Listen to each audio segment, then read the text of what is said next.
Hello and welcome to Profiles in Risk with your host, Tony Cañas. And today I have with me, and of course I made the mistake I make almost every time. I did not ask you how to pronounce your name, so I'm going to butcher this horribly. So today I have with me Thomas Verduzco-Weisel, or Weisel. So You no made idea it how through to. pretty far.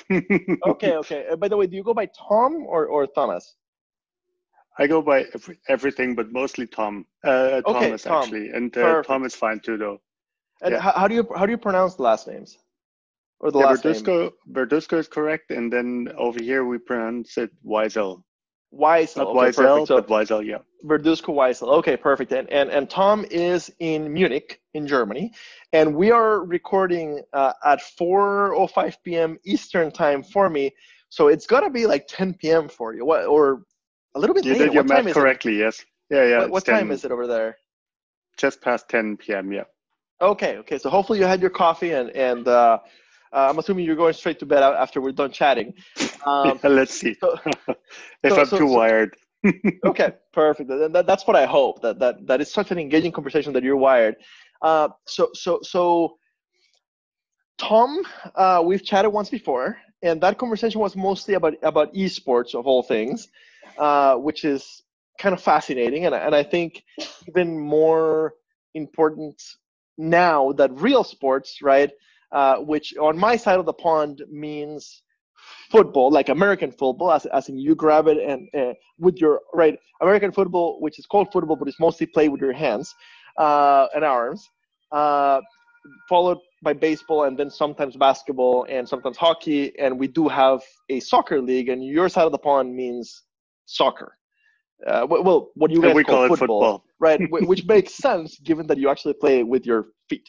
But Americans, right? But anyway, let's start. So we'll touch a little bit on esports later. But first, so I have you as the director Central Europe at Symbility, Mobile Claims Connect, Video Connect. What do you do within the insurance space? Oh, Okay, we and I should say, I should yeah. clarify that our previous conversation on esports was just a chat. It wasn't recorded for a podcast. So just to keep the viewers from going back and looking for the old episode. Anyway, go ahead. Right. Yeah. So we offer a claims management ecosystem platform, basically around property losses, property loss estimation, remote video assessment, and basically connecting, I would say, that whole value chain after a loss occurred, from the insured, the insurer, loss adjusters, and contractors, all working on the same database and thus being relatively uniquely integrated, I'd say. And right now, we mainly emphasize the remote or virtual adjusting piece, as we call it, as it obviously helps insurers get to the losses and to the customers without actually having to go on site. Okay, so basically, European insurtech in that claims space. Yes, and it's actually in its origins much more Canadian and US. So Symbility Okay.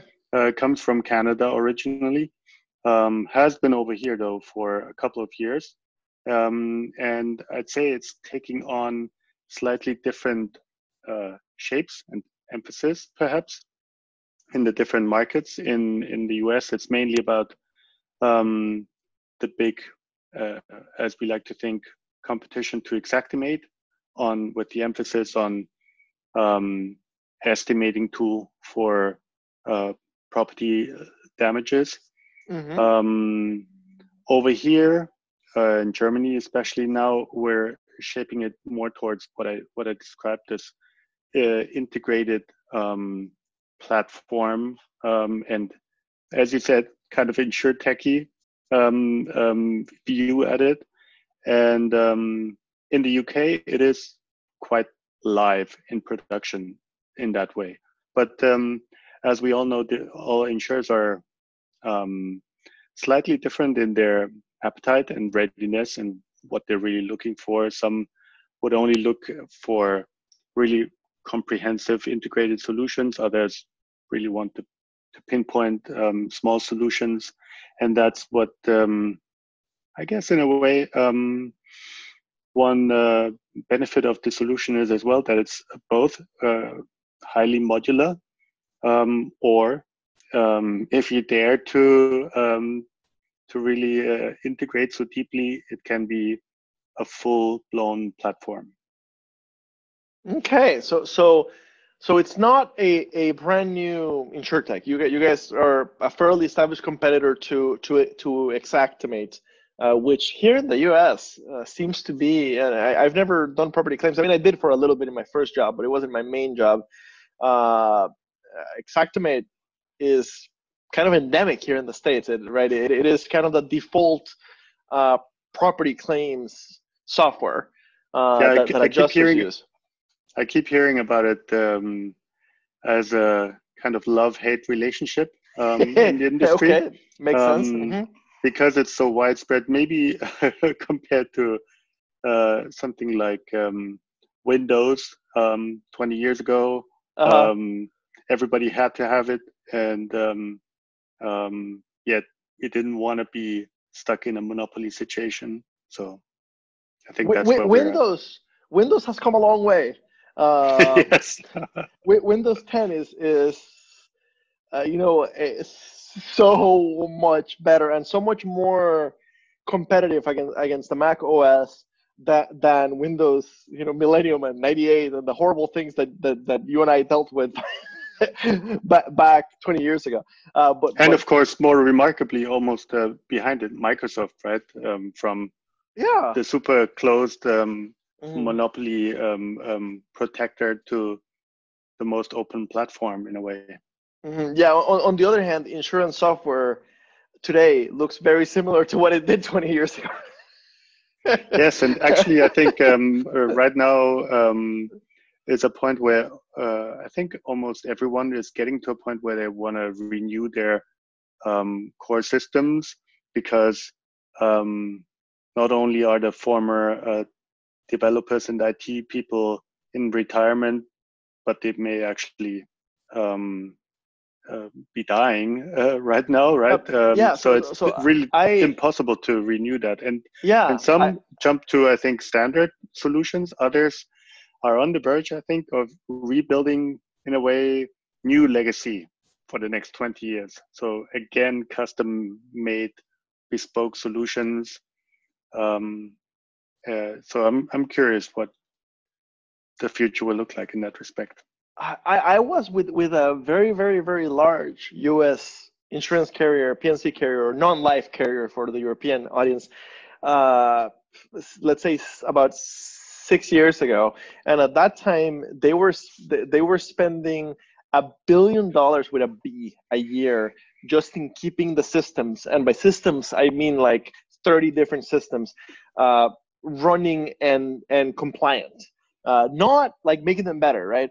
Running and compliant. And at that point, they were starting to see the issue that the kids graduated, right? The developers that know COBOL and Fortran, these like 50-year-old languages, are retiring, and the kids coming out of computer science, number one, they don't want to work in COBOL.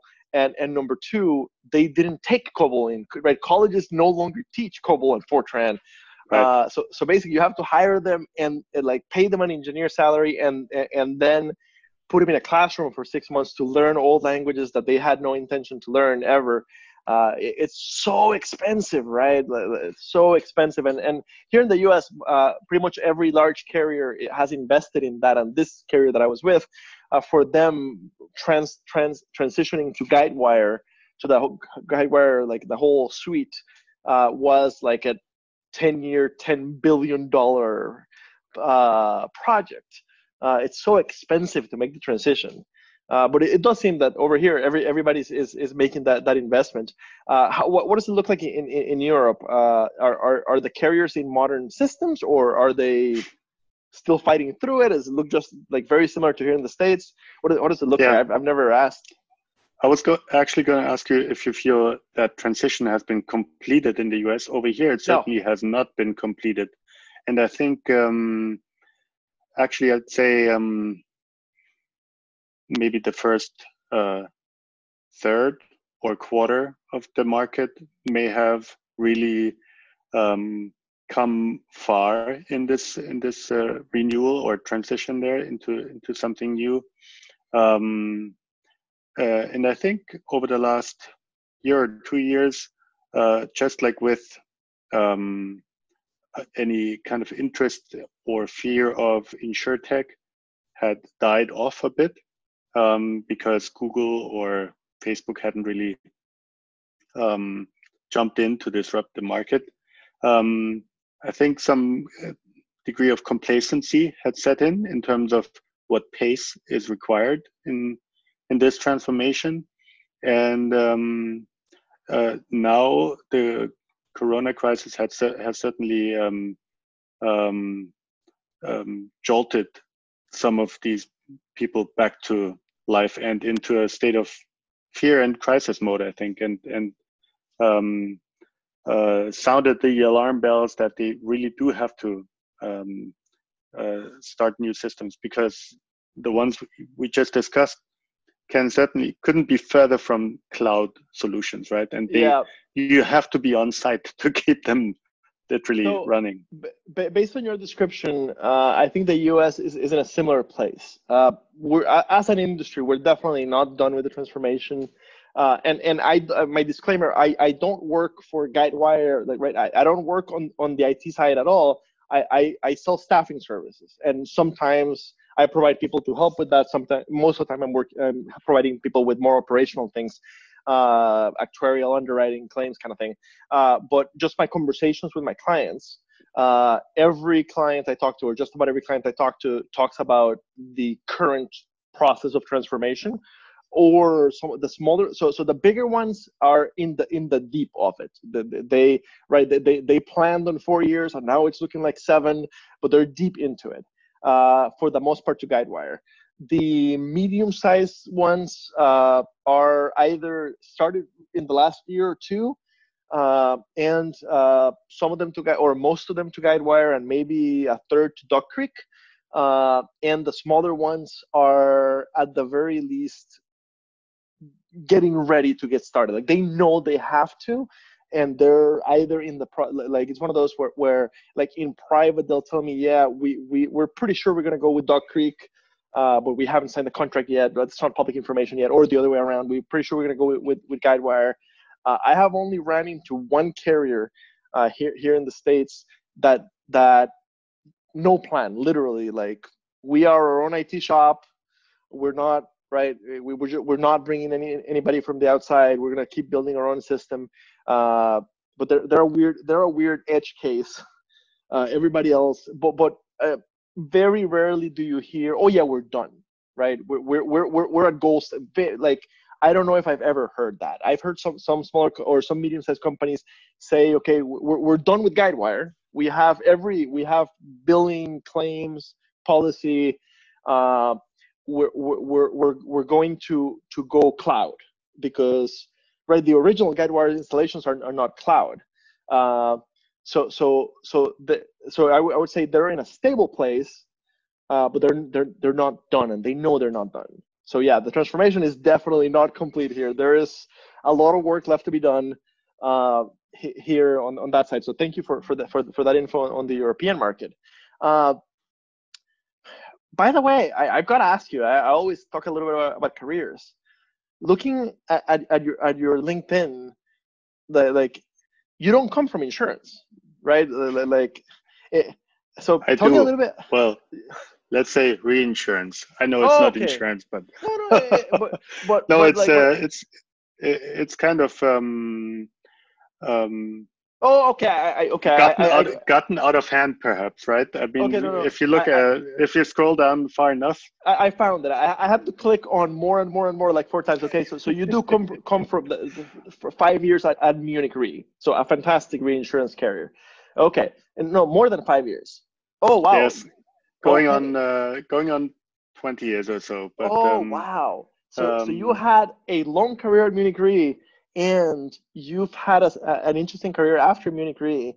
Okay, so you're an insurance guy through and through. Okay, never mind. Yeah, I was looking down to where you're listed as founder of a company that has no vowels in the name, which I speak English, I speak Spanish, I cannot pronounce. Oh, you can. Exchanger. Oh, okay. So no vowels in the name, which is really funny because the very little that I know about German, words in German tend to have a lot of vowels, right? Tend to have like you can have like compound like 30-letter words, right? Which in English or Spanish would be a sentence. In German, you guys make them into just a compound word, right? So it's really funny to exchanger. Okay, got it. No vowels in the name. Okay, so you had a 20-year Munich Re career, and then you came out on your own. Okay, this makes sense to me now. Got it. Thank you for clarifying that. Many people in insurtech, at least here in the States, are technology people who have developed a cool tool, but who have no idea where it applies to insurance, right? And I've always said that the insurtechs that I think will be successful are the ones that have both, that have insurer people and tech people. Okay, so that makes a lot. I think what you described was definitely spot on for the first wave of insurtechs, where I think the biggest focus was on B2C, where basically people who had only seen the insurance industry as consumers felt those pain points and tried to address them, and ended up mainly, I think, creating more convenient, easy, fun sales platforms or interfaces. Yeah, at the beginning here in the States, like 80% of insurtech companies, like 5 years ago, when we first started using the word insurtech, it was all distribution, the great majority of it. Yeah. And now I think we see that maturation, right? With both it becoming clear that which of the insurtechs are actually having a shot at growing and becoming mature, and thereby attracting also expertise from the insurance industry, and that'll naturally become more integrated and enabling simply piece of the puzzle of providers, right? We have definitely seen a maturation. The calls that I used to get 5 years ago, 6 years ago, where, hey, we want to pick your brain about insurance. We're venture capitalists, and we're going to put State Farm out of business in 5 years, right? And I was like, well, State Farm is sitting on $60 billion. They can afford to lose money. They can afford to lower their prices and basically drink you under the table for 15, 20 years without right, like you'll run out of money long before they do, basically.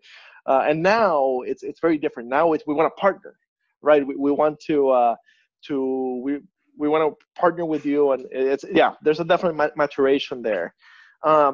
So let's do a radical 180 into esports. So our audience has historically been younger for insurance because that's where we started. The podcast has historically been older, and it was almost by accident. Basically, we started the website to help young insurance professionals, and then we started the podcast thinking that it was going to get to the same audience, and then we found out that executives listen to podcasts, and more so than read articles with Superman themes. So all of a sudden we found a new audience. So the podcast does have an older audience. So some of our younger audience might actually know what esports are, but for the traditional insurance professional here in the US at least, and I'm assuming the traditional like London insurance professional, maybe Germany also. Well, I've heard that Munich Re is a very conservative company too. So let's say the Munich Re, the Munich Re executive who happens to listen to our podcast. When we say the word esports, I'm assuming that they think Huh? Right, like okay, What? so Yeah. so the first, like the first thing I would think is right. I'm trying to put myself in the shoes of a lot of my clients. They would think, well, my son likes to play Madden or FIFA, right? For the European listeners, are we talking about people watching competitions of people playing FIFA and Madden? Right, that's the closest they might be able to get to the idea of esports. So how did you get interested in esports, and Yeah. how does this relate to insurance at all, which was my question originally when we first chatted? Well, I'd say what you described gives away quite a bit already of it.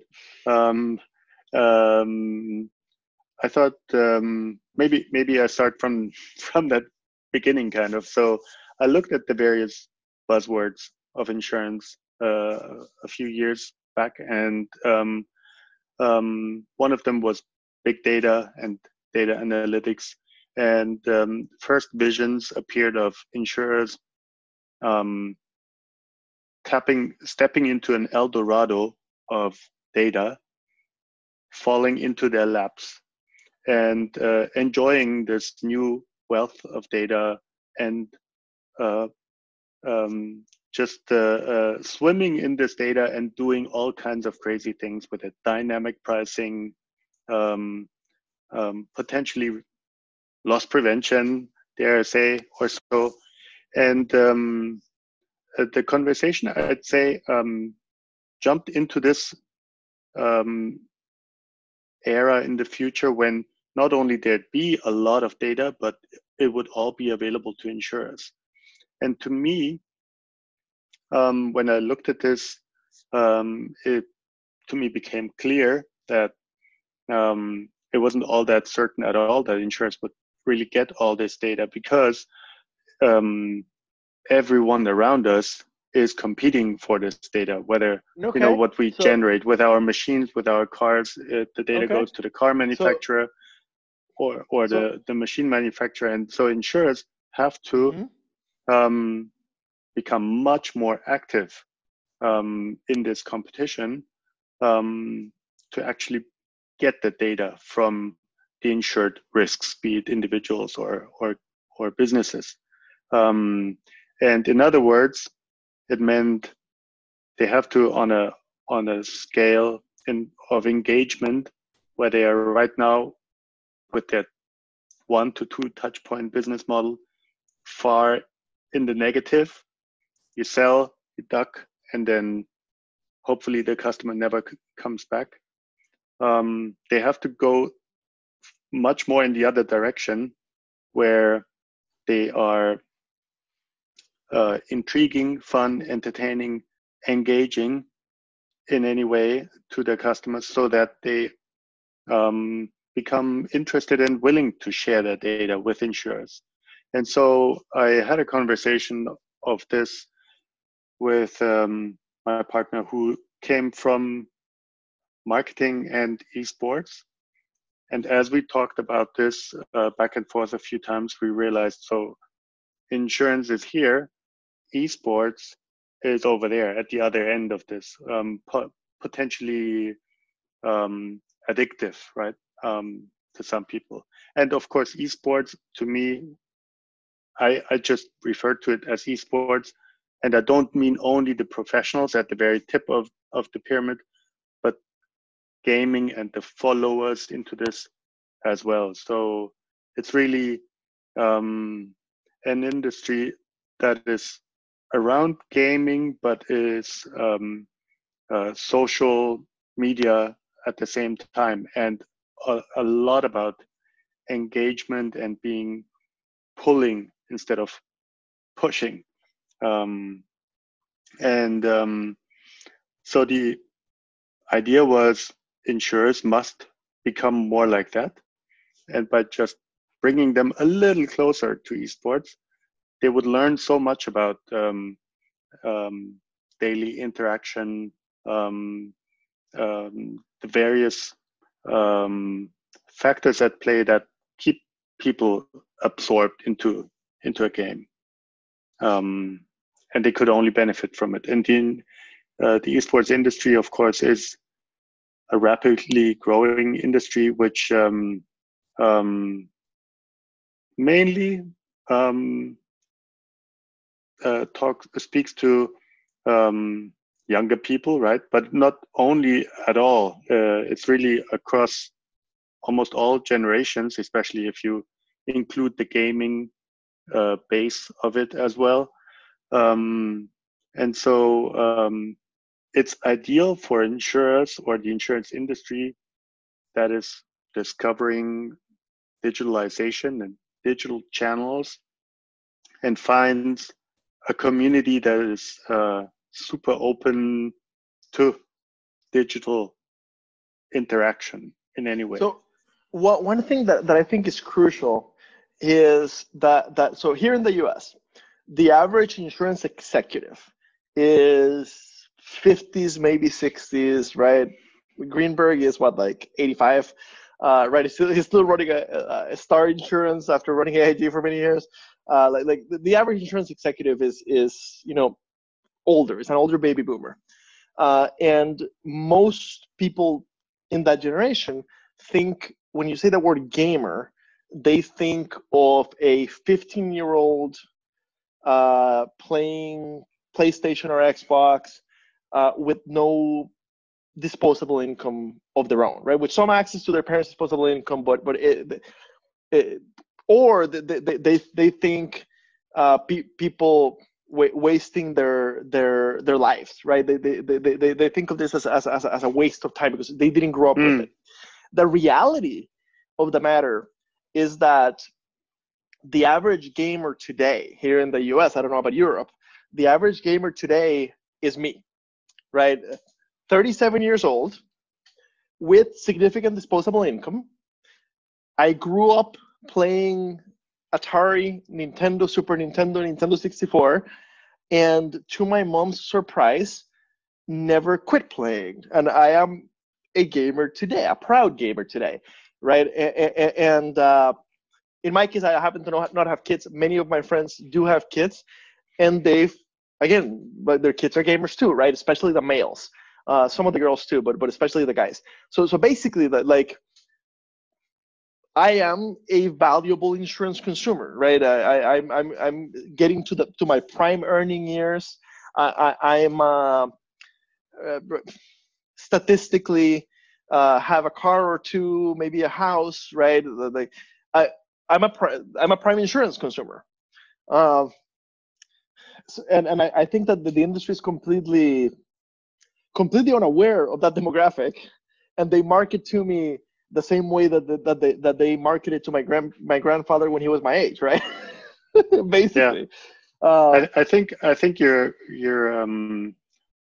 basically making a point for diversity, for example, and the importance of diversity across age groups and gender and the educational background and interests, of course. And perhaps you could also make another analogy. Let's say, in the 70s, when the current executives were, let's say, in their 40s or so, they would have also looked at professional athletes, not yet as multimillionaires, but as, with a few exceptions, people who pursued athletic careers were amateurs at best. They might have been successful, but certainly not financially desirable careers or so pursuing. Yeah. Here in the US, and they would end that, right? There's no league for, let's say, football that people in their 30s and 40s could still play, and that's a big difference to esports now.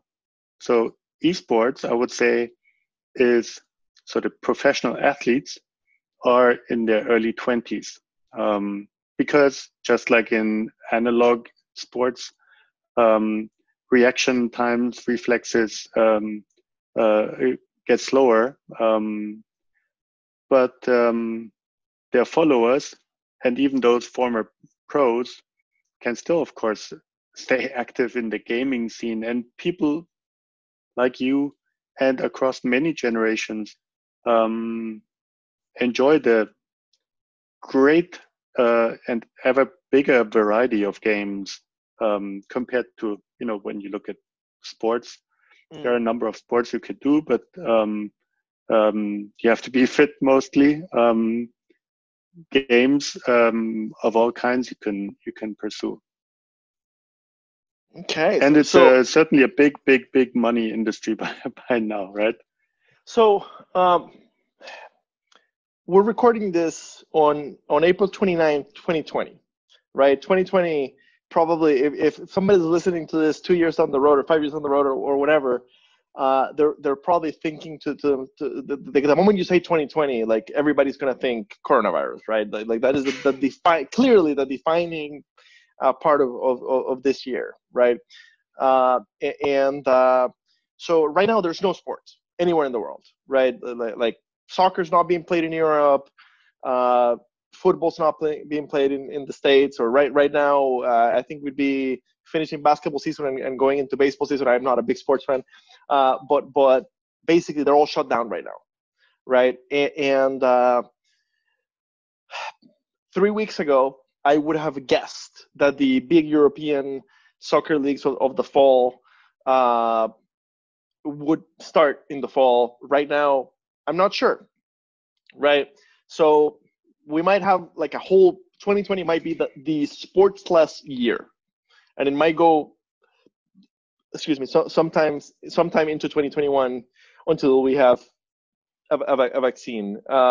So how is this affecting esports, where my understanding of esports, like at the highest level, so for those not watching on the video version, for those on the audio version, he did a hand signal to show explosive growth. So yeah, that's exactly what I would expect, right?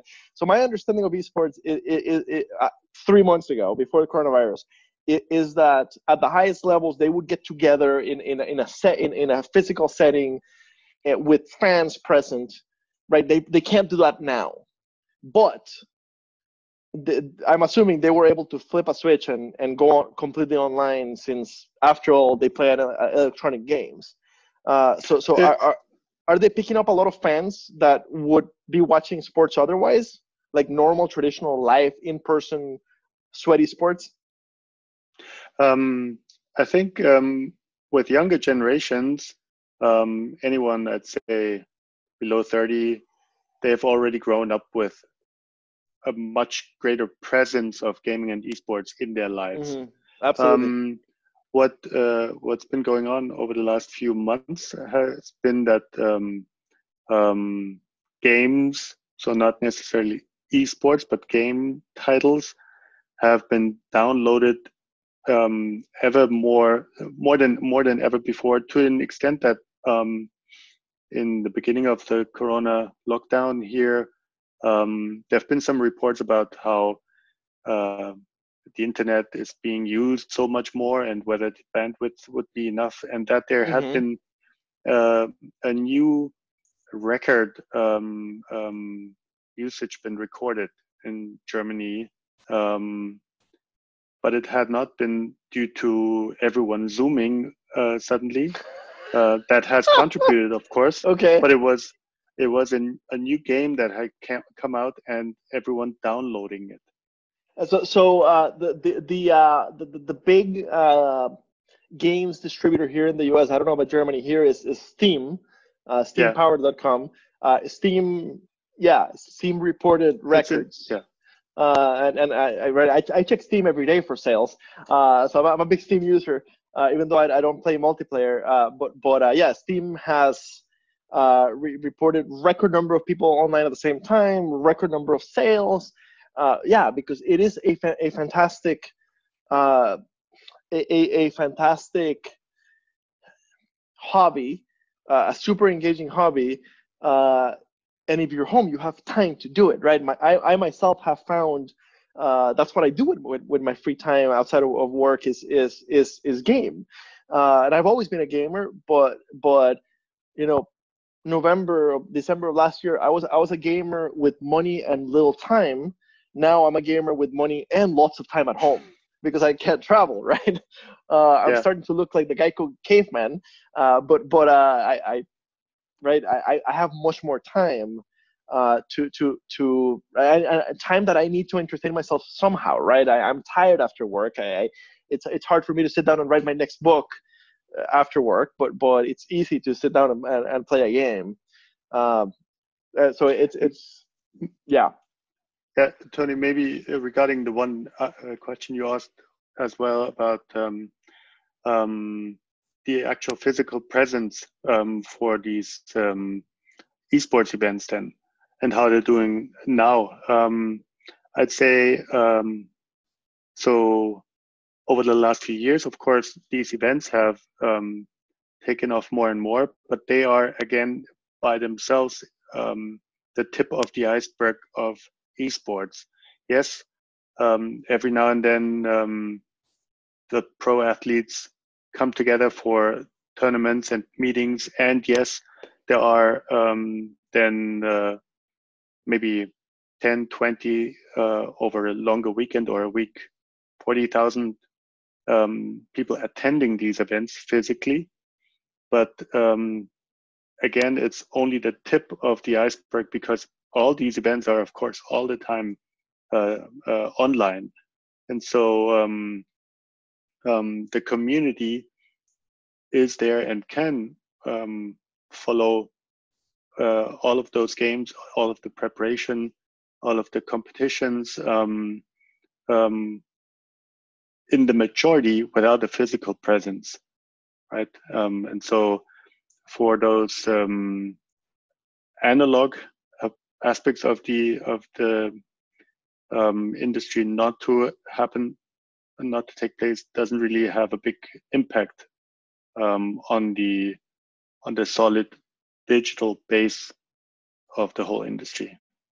And the gaming community is such an engaged community. It's such a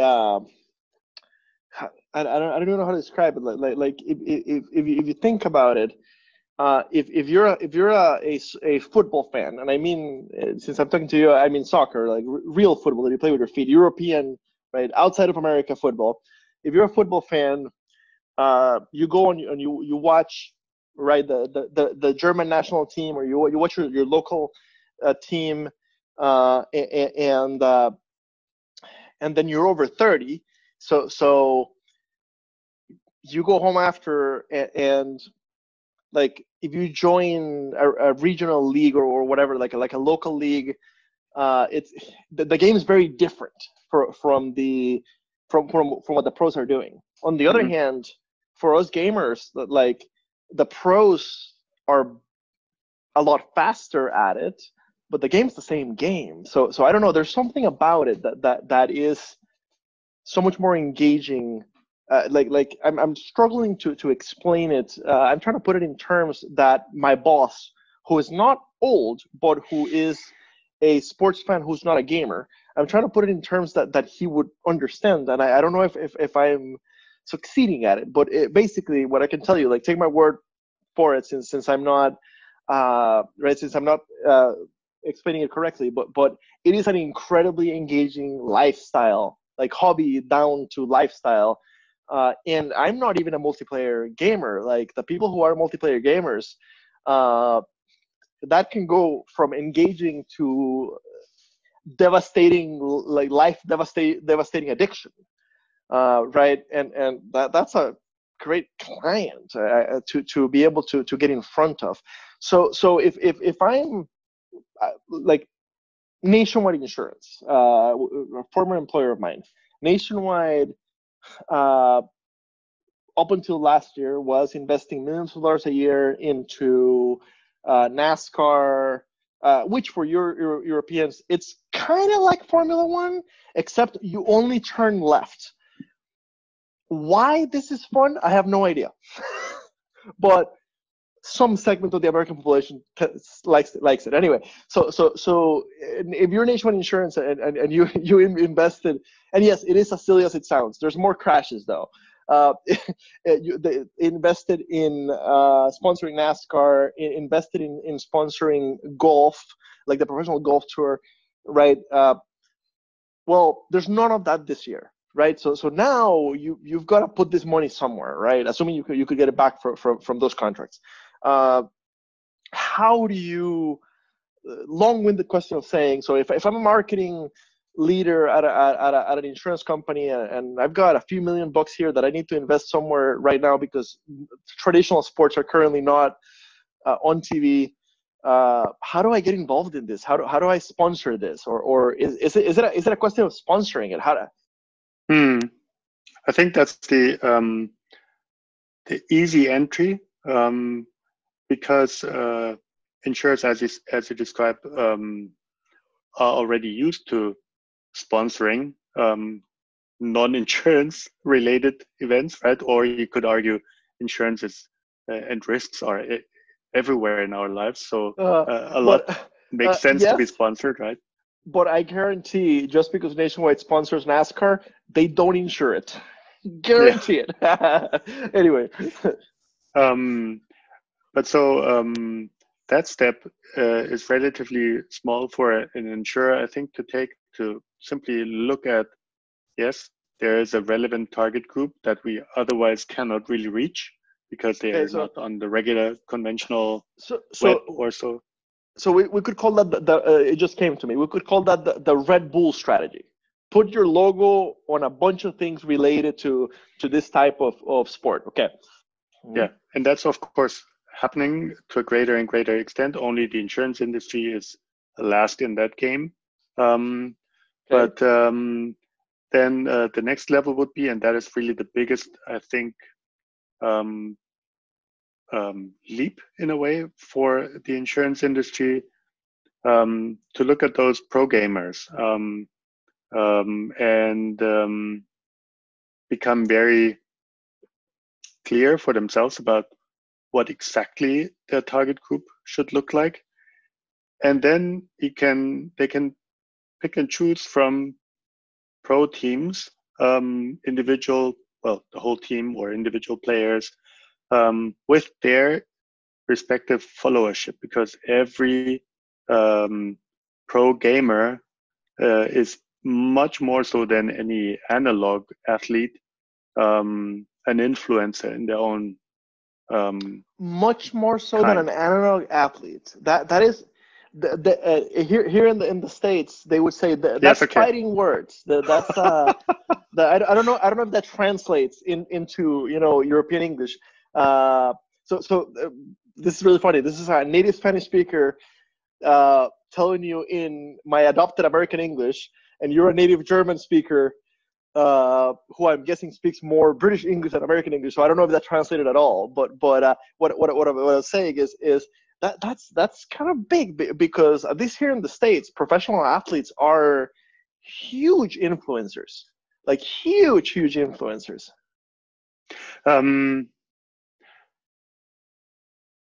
So maybe I have to caution that I'm not as aware of the influencer power of the analog athletes in the US. It's certainly become something that I think has trickled down more from the absolute global world stars in, let's say, soccer, to everyone who's a pro trying to build their own followership to a certain extent. In esports, that comes as a natural. That is, from when you start, you are in your own community and circles, and from there you build. It is part of who you're becoming. So okay.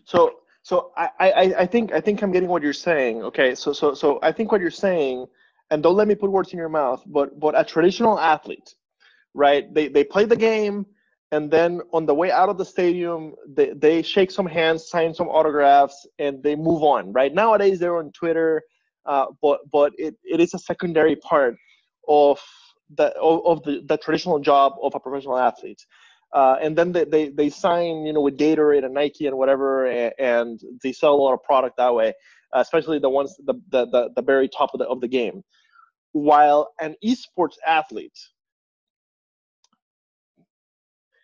engaging yes, with absolutely. the crowd, they live in like, the digital world, right? exactly. So while they're playing, they're chatting with their fans, Yes. on a minute by minute basis, basically. And they don't only start at the point when they have become successful and famous, but it's something that is part of how you interact in these games. So as they've become better and better, they've authentically built their followership as well, right? Okay. Whereas if you're a conventional or traditional athlete, you may have fans if you're a college football player, right? But then you're already almost famous, or quite famous, you could argue, right? College. So this is a whole different conversation. But as a foreigner, unless you have lived in the States, in the South, or in the Midwest for a couple of years, there is no way to explain how big college football is. College football in the Midwest and the South is as big. Like college football stars are as big as soccer superstars abroad. It's crazy, and they're college kids. It is the craziest thing ever. So yeah, you're definitely favored on that point. It can be over. Oh yeah. No, and here in the States, small towns, high school athletes, especially high school football and somewhat wrestling, but high school football, they're stars at like 15, 16, 17 years old.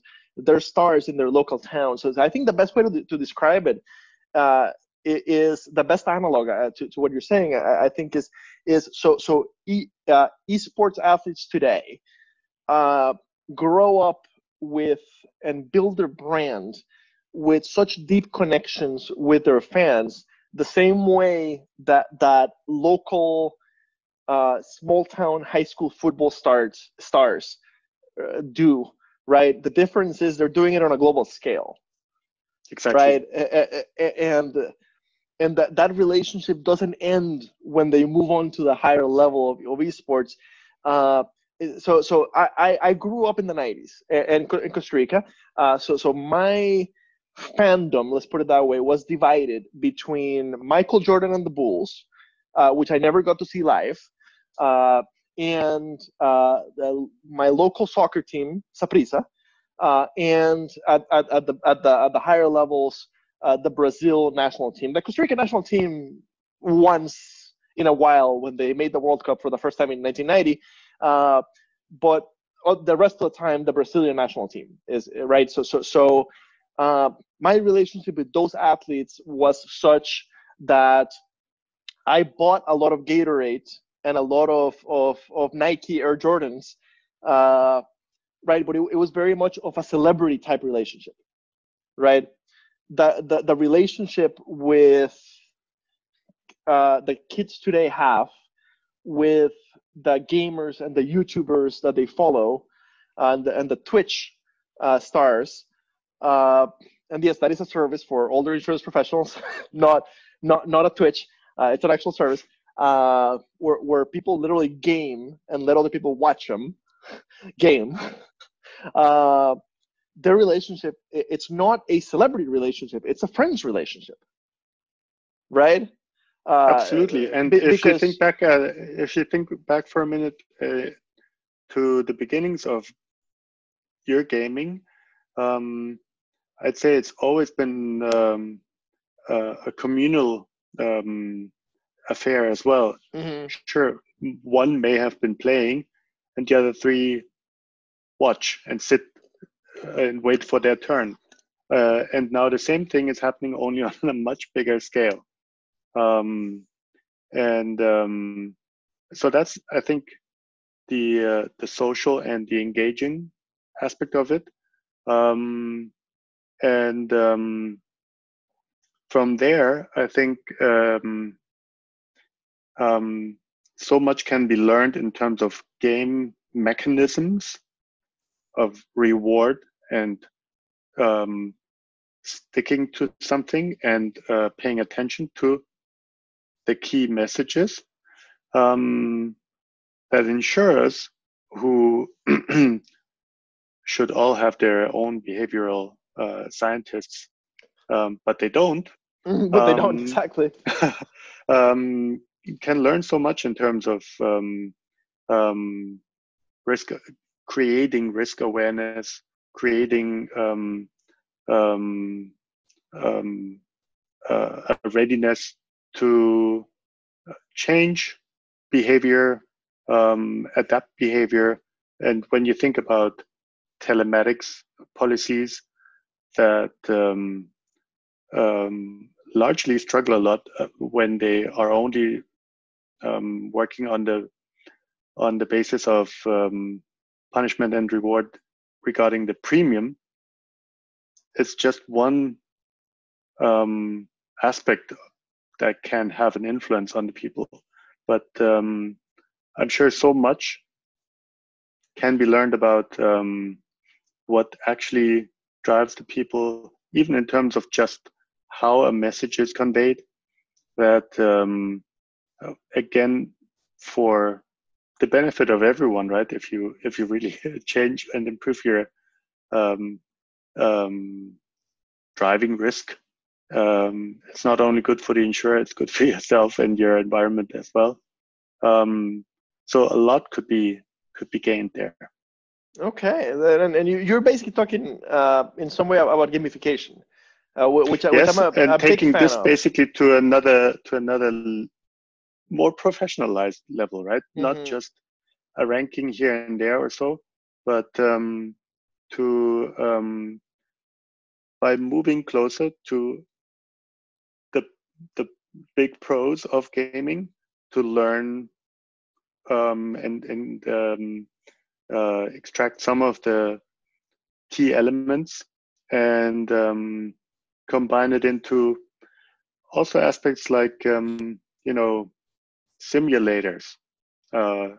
Some of what's been gaming has already found this place in the professional world. If you look at flight simulators or mental health assessment, by exposing people in a virtual reality again to certain triggers, and the technology becomes much more widespread. So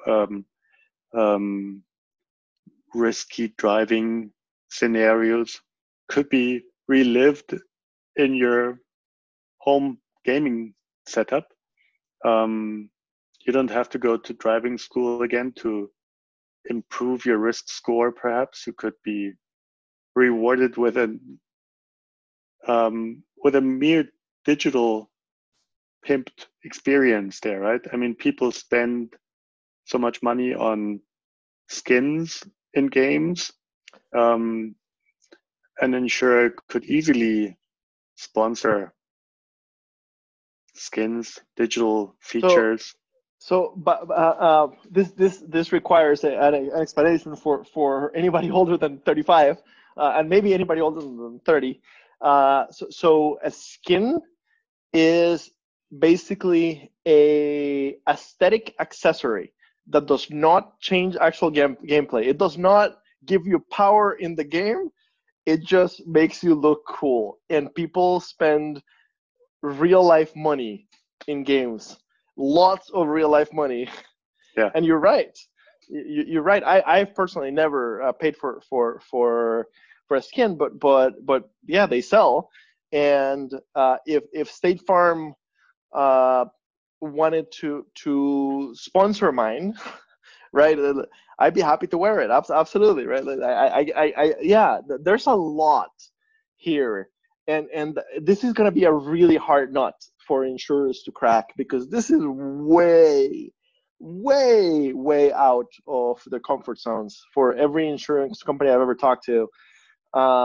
So I am. We're kind of out of time here, but I will link your LinkedIn and I've actually haven't asked you if an insurance company wants you to do some consulting to help them figure out esports and how to get involved. Do you do that, or can you at least point them in the right direction?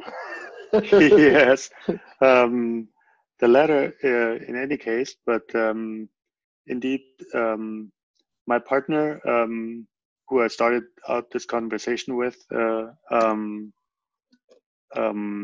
organizes a FIFA 20 University League here in Germany, and does this kind of consulting right now full time. And I'd be happy to redirect anyone who's interested in learning more about this. Excellent. And also, are there any resources? So if somebody wants to self-study, if somebody wants to at least get their feet wet into the esports world, where do you recommend? What is kind of the friendliest? Let's say I don't want to say the old person friendly way. If I'm an executive and I don't have a lot of time, and I'm a fan of traditional sports, what is the easiest way to learn a little bit about the sports market?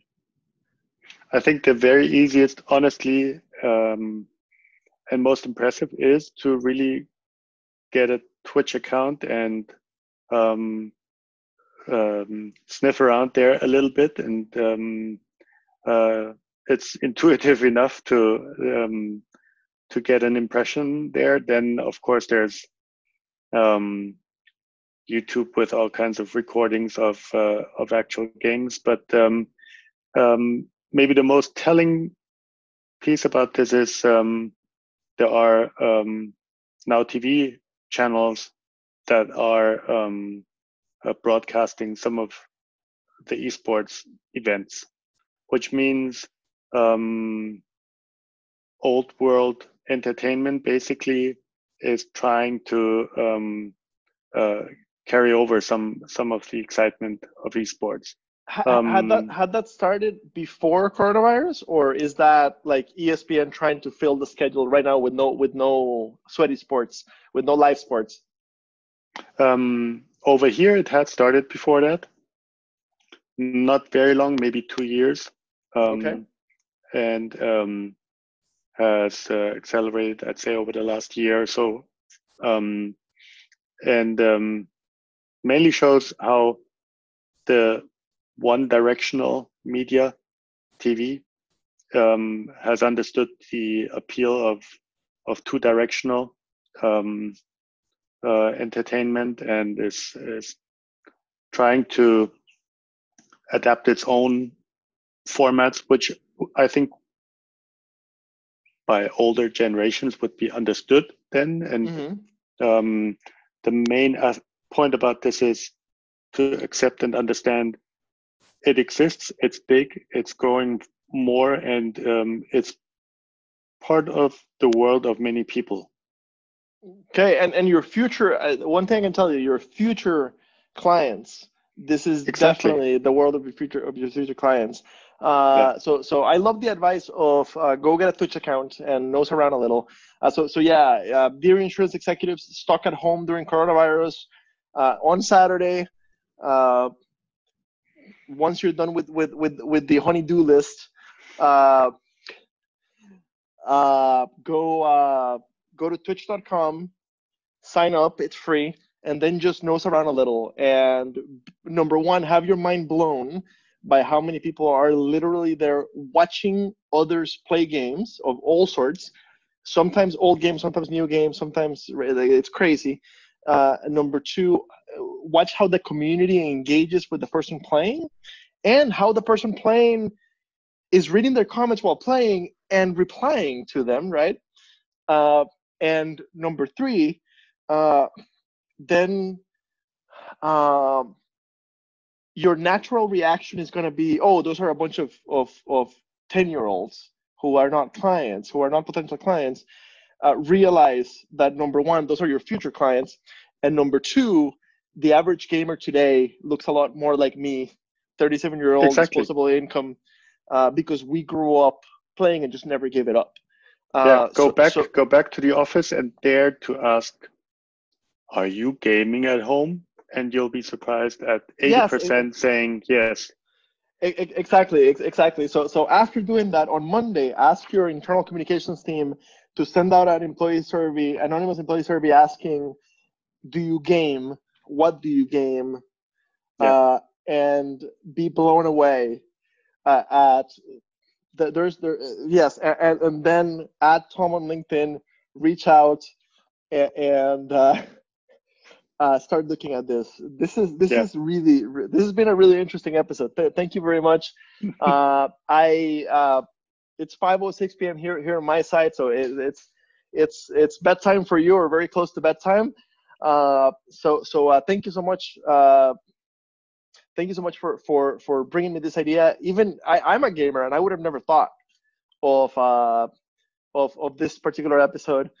So very, very interesting stuff. I think there's a lot.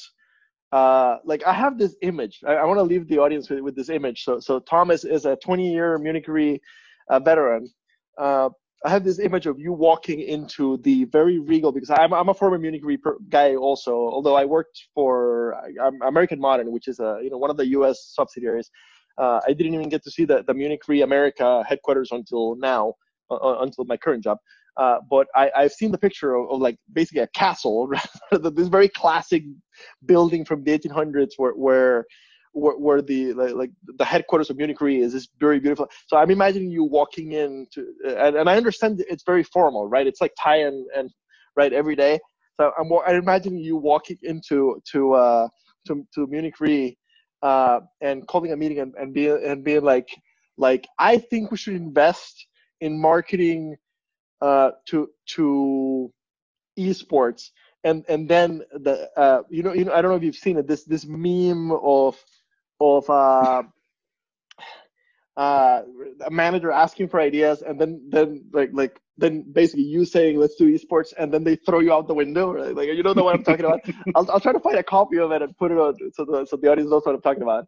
So yeah, you're like, this is very, very out the box thinking for insurance. And I am proud that to have it here on Profiles Risk, and I hope that it shakes up a few people's ideas on how to market insurance and how to create a closer relationship with the clients, which right now we don't have, and how to help them understand the insurance, which right now they don't, and how to make this more than a once a year relationship, which is what it is for most people. So thank you very much. So you got my brain flowing on a lot of things. Don't tell the gamers insurers are a pundit. Exactly. When I start seeing Reddit articles or Reddit postings about how gaming is being ruined by insurance, I will not send them your way. Thank you. Thank you very much.